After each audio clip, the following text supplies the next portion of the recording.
Good morning. This is Dan with Lee, and we're here to do our Sunday class, The Life of Christ in Stereo.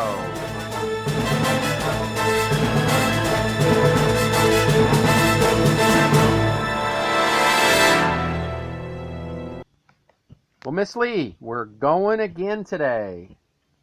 it's beautiful here today. Perfect weather. We had a cold front go through, so it's like really nice. It's only 80. I've been thinking all week about the last class of the one about the air. Air? Air? Yes, the air. Not the air we breathe, but the air of our ways. And Jesus warned, and the way we err is three basic ways. Is the air of, you remember what they were? Yeah, we talked about this afterwards, after we had done the recording. It's the Pharisees. The Pharisees, the leaven of the Pharisees. Sadducees. You mix in a little bit of Phariseeism.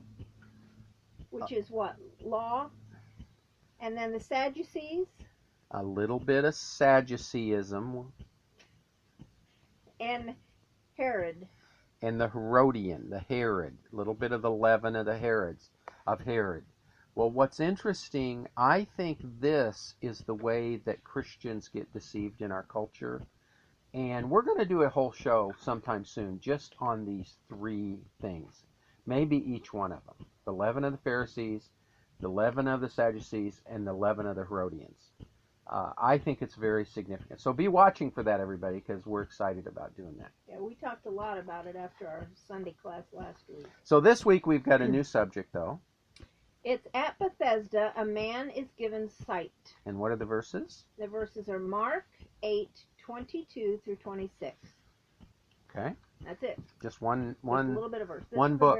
This is one Mark book. All right, you want me to begin reading? Yeah. Then came he, talking about Jesus, to Bethesda. No, that's not right. It's how do you say that? I don't even know. Bethesda. Bethesda? I'm not seeing it, so I don't know. And men brought to him a blind man, and besought him to touch him. And taking the blind man by the hand, he led him out of the village. Then he put spittle on his eyes, and laying his hands upon him, asked him if he saw anything. And looking up, he said, I see the men. They appear like walking trees. Then he laid his hands upon his eyes again, and had him look up. And he was restored, and beheld them all clearly. So he sent him off to his home, saying, Go not into the village, nor tell anyone in the village.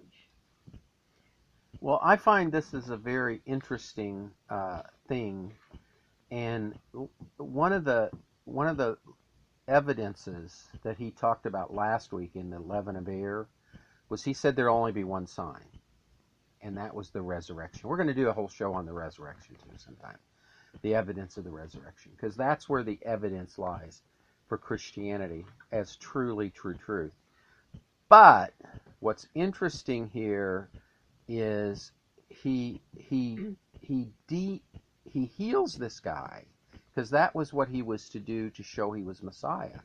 But he de-emphasized the healing, and he emphasized the internal man to become the new man.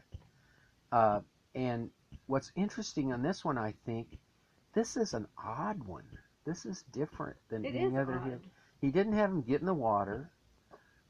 He didn't have him get out of the water. He didn't have him come here and I'll touch you. He spit in his eyes. He spit in his eyes. He got some dirt and spit in it. Well, spittle is drilling spit. I know. Yeah. But what's interesting is I find here there's no technique to this, to healing. Okay, and I have a question. I hope you can answer this. Oh, I may not. You should have asked me before the air, and then making me look bad here. Well, when Jesus put this... One of the things about our show is it's spontaneous. We don't rehearse. No, we don't. We don't even read ahead of time. Well, we study a lot of things all the time, but we really specifically do not study these passages because we want it to be fresh, and we have studied this many times in our past. Like I couldn't remember how to say Bethesda. I know, but we want it to be fresh and alive to you and us too, Mm-hmm. and that keeps it alive. But go Okay, ahead. so here's the deep question. So cough me It up. almost seems like the first miracle didn't really take hold because all he could see were the men walking like It was a half miracle. trees. Yeah. See. And then Jesus had to lay his hands on his eyes again, Yeah. and then he could So see you know clearly. these people that are healers, they have So techniques. it's very weird. They get their techniques, and some of them take this one, and this is the technique. Well, you know what? It isn't any of those techniques. It's the power of God, and if He wants to do it, He will. If He doesn't want to do it, He won't, and He'll do it the way He wants to. But here Jesus heals the guy, and that's important because that was a sign to that generation Mm-hmm. of Israel, not Yes. to the Gentiles, to Israel, of the coming Messiah. He heals the sick, the lame are walking, the dead are alive. Those are signs. He told a lot of people that he healed, though, don't tell anybody. Well, that's where it's going to. Then he really emphasizes, don't publicize this. Now, he wanted the kingdom publicized, Mm-hmm. but he didn't want the material stuff, the Mm-hmm. healing, publicized. Yeah. And it really is constant emphasis on the hidden kingdom, the character of man, the virtue of living, the ideals of life, the things that are love, joy, peace, patience, kindness, gentleness, self-control. You can't see those. Yes. But you can see the fruit of it. Yeah, the results of and that. And see, the fruit of it shows, but see, it's very easy to get caught into the legalism of the acts as opposed to the character. And this is one of the reasons Lee and I eventually, as we developed and we did newspapers and we did zoos and we did development of children through gardening and farming and zookeeping and discipleship and all the different things we did, we began to see that character development is really what Christianity is all about. The character of the individual and the character of the nation, of the culture. So that's why I think Jesus here is de-emphasizing what he did and the miracles. People will see if you start being kind. You don't have to tell them they got to be. They'll see it. People will see that you're being generous. You know, you don't have to puff it up. In politicians, what they love to do is puff it up. Look, I give to the poor, but they don't want to show us their taxes to see what they really gave. No. What they do is they redistribute your wealth to their people, and they take credit for it. That is blasphemy. That's evil. That's taking the Lord's name in vain in a kind of an interesting way. Mm-hmm. It's claiming something they didn't do. It's actually lying. I guess that's the right word. So, what were you going to say on this? You saw that too? Yeah, I saw that too, and it's interesting. I was thinking that, like, I hate to pick on them. I don't know them, but when you see healing evangelism ministries on TV, it's certainly publicized. It's nothing. It's publicizing the man. The man instead of God. Although they say, "Oh, look what emphasizing the healing instead of the character." And it isn't that God can't do it. No, God can do it.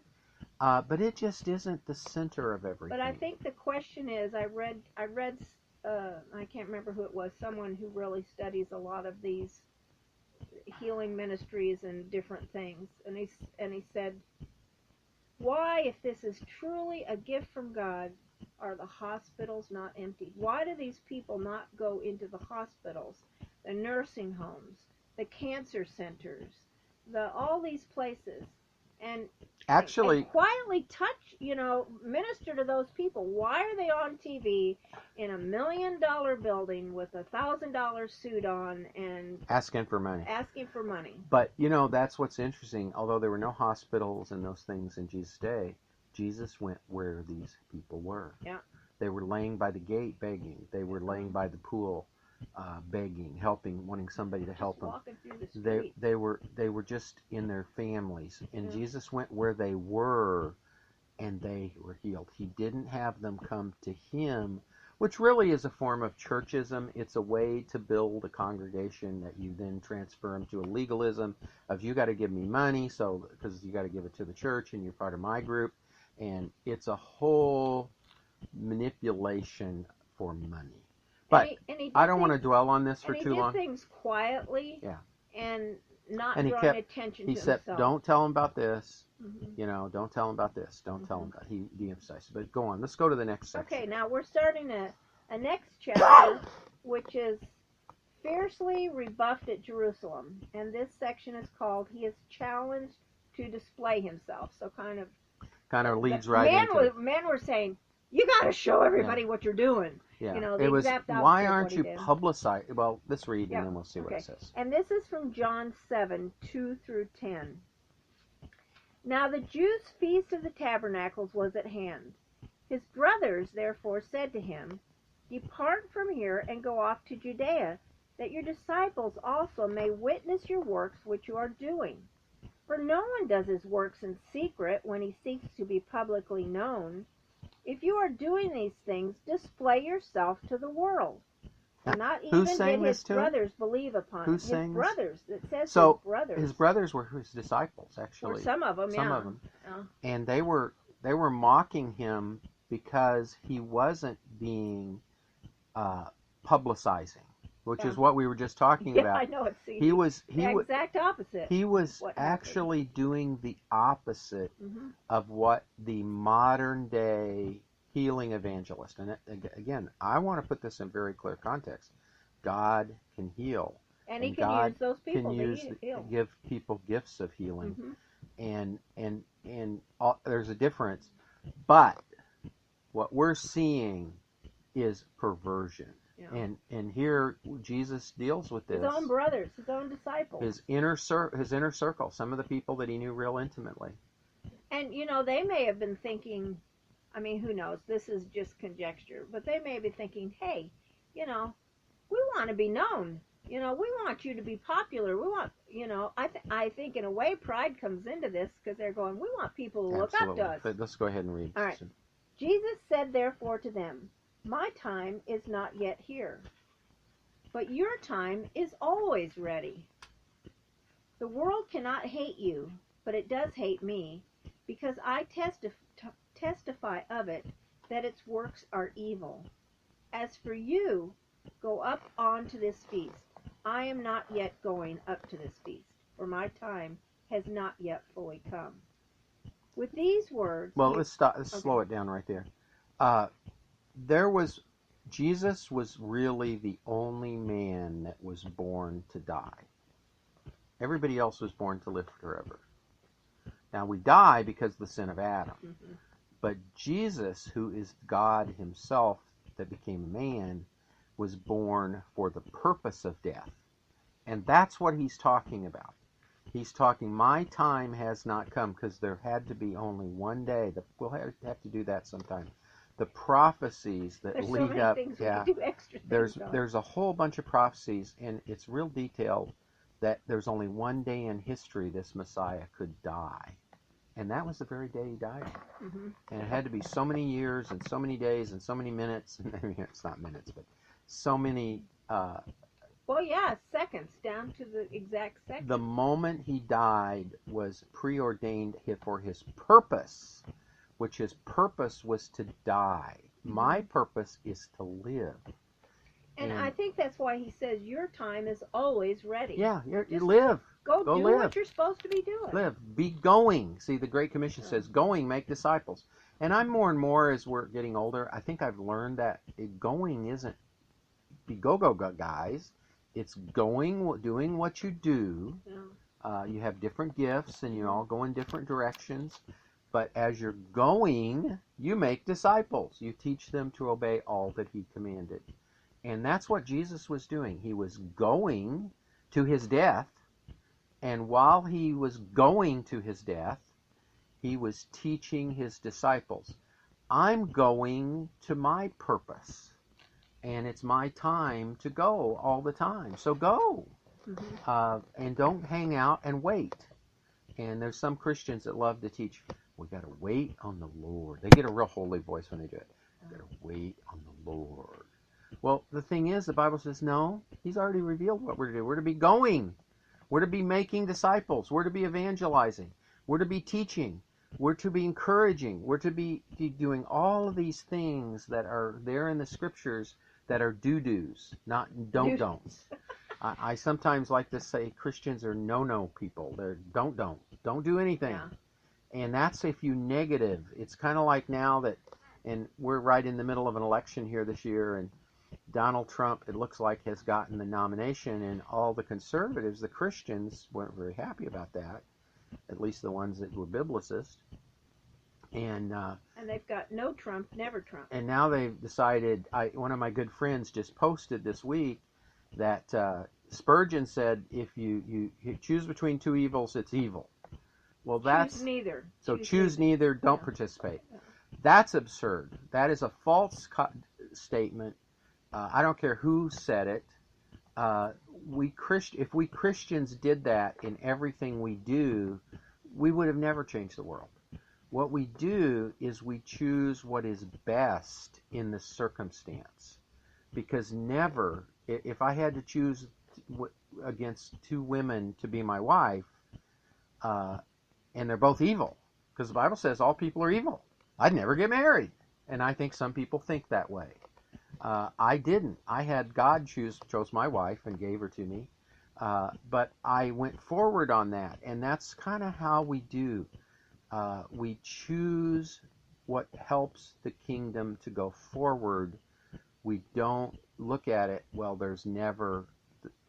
We're choosing between two evils. But I think some political people like to put it into the two evil thing to neutralize the Christians from making decisions. We choose what can help our nation go forward at this moment. Now, we don't know what's going to happen in a year or 2 years. We don't know what's going to happen in the next hour. I was just reviewing a George Washington book last night, and I'd never reviewed the period of George Washington after the American Revolution.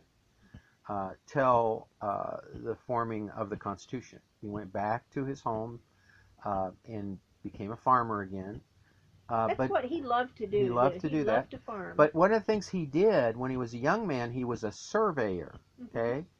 And he took a job surveying in Ohio, way out in the that was the wilderness. Pennsylvania. Then. I think it was Pennsylvania. I don't think it was Ohio. But he went out there, and while he was there, he saw this could be a good investment. So he took his money and he bought land in Ohio and Pennsylvania, which he had surveyed. So he got some good land. Oh, yeah. But then the war came, so he went. He went back, and after the war, he said, "Well, I got to go out and review my land and see how it's doing." And he got on his horse with I don't remember if there was anybody with him. But he traveled back into Pennsylvania and looked at his land, and his land had been diminished because of the civil government. Very similar to what we're facing today. And the civil government was a government they installed after the American Revolution, which was the Articles of Confederation, because it had divided up the country into total division. There was no army to protect from the Indians, and the Indians had overtaken some of it. Oh. There was no law to stop the people from being squatters, and some of his land had been squatted upon, and they just it's ours. We're just staying here. Bad. Too bad. See, and so there was no court, there was no way going, and then he thought, well, and there's no transportation. There were no roads and no highways and no at that time canals. The British were gone and they weren't doing anything to And the Spanish and the French were actually trying to take this land. And they were encouraging the settlers to come take it away from the British people they were called Virginians at that time. Because Virginia went all the way to the Pacific Ocean as far as they thought. Yeah. But he saw there needed to be a central government that was strong enough, because the Articles of Confederation had made the central government very weak and the states extremely strong. Well, that had destroyed commerce, which meant they couldn't even build a road between the cities. They couldn't put in a canal. And he went back and he tried to develop a canal that went from Pennsylvania down to Virginia where he was, but the regulation between the states was so bad. Well, now we have a little different problem. The regulation of the central government is so bad. It's the same regulation issue, but he was very much for private property and the individual being able to develop their private property, because it came from this biblical work ethic that he had from his family and his Bible. And that's why he said it is impossible to govern without God in the Bible. He saw the Bible gave private property, that you shouldn't even covet your neighbor's goods, and it was your neighbor's goods. So he came back and he thought about how in the world can we solve this problem. He didn't go, wow, it's really bad, and he didn't get on Facebook and but he did write a lot of letters. He did. They had letters. They were right, and that's how we know all this. He wrote a lot of letters, and he gathered people, and they began thinking of ways, and it was a very big deal. Finally, it was 15 years later, they went to, I think it was 15, they went and started the Constitutional Convention.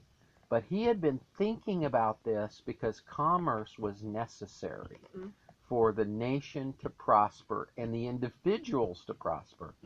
And so you needed the one nation and the many states and the many individuals, and he didn't want to take away the sovereignty of the individual. And that's why I find it is so significant when they wrote, because of the Creator, all men have certain inalienable rights. That was the Declaration of Independence. But then in the Constitution, that was quite a few years later, they said, we the people. And they saw the sovereignty came from the people up. And that's what he was trying to do. So he had this time to think about and apply as a farmer and businessman and merchant and road builder and manufacturer and all the things he did. So it was a very interesting thing that he was trying to make his farm work. And while he fought in the war, his farm was not making a profit. So he was not doing well. But back to the reading. Okay, we have just a tiny bit here left to read. So what did that have to do with what we were just talking about? I'm not sure. What did it have to do with? It's a good story. That's what we do sometimes, though. People should be here with us all the time. They would be going crazy with the things that we go and talk about. I know, we just always... All right, well, let's go here now. We'll finish up with this little sentence. With these words, Jesus remained in Galilee. But when his brothers had gone up, then he likewise went up to the feast, not publicly, but as though in secret. Oh, that was what it was. He had told them to go up and live their lives. His Passover, going. And George Washington was going with his life. And that led him to obey God in the civil society, in the personal life. One of the things, his mother was very harsh on him and really not very nice to him. But he never violated. As he was going, he didn't say, Mom, I don't care about you. He always honored his mother. We even saw that when we were at Fredericksburg and went to his mother's house. Yes. He kept his mother, but his mother was pretty selfish. And she would write letters and say, you need to give me some money. Did she really? Oh, yeah, this was so funny. It was in that book. And he didn't dishonor her. He just said, no, you don't need it. You've got a farm. You've got all these servants. You've got all this stuff.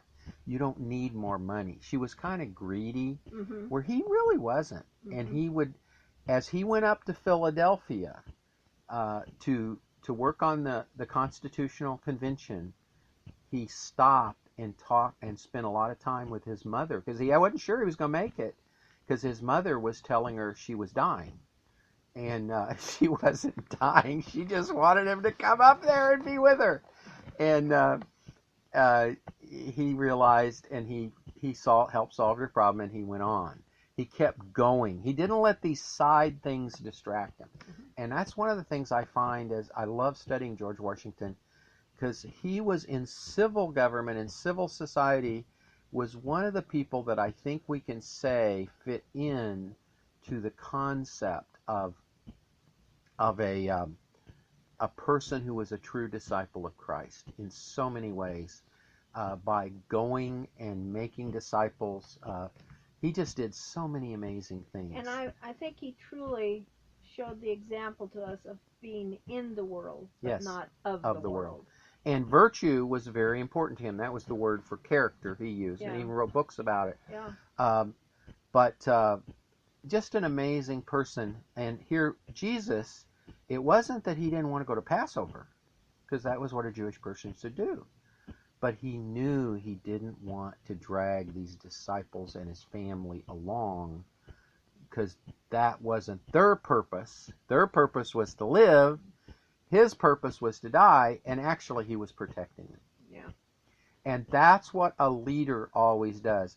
He does what is proper in God's eyes, and he also protects those around him and helps them do what they should do. Bring up your child in the way they should go, not to be what you are, to what they should be. And that's what Jesus is doing here. He's bringing up his children, you could say, even though they're his brothers and sisters. But they should go up to the Passover, because they were going up there to live. He was going up there to die. Mm-hmm. Well, we got any more to add this week? No, I think that's It was a very interesting time, and we'll see you next week.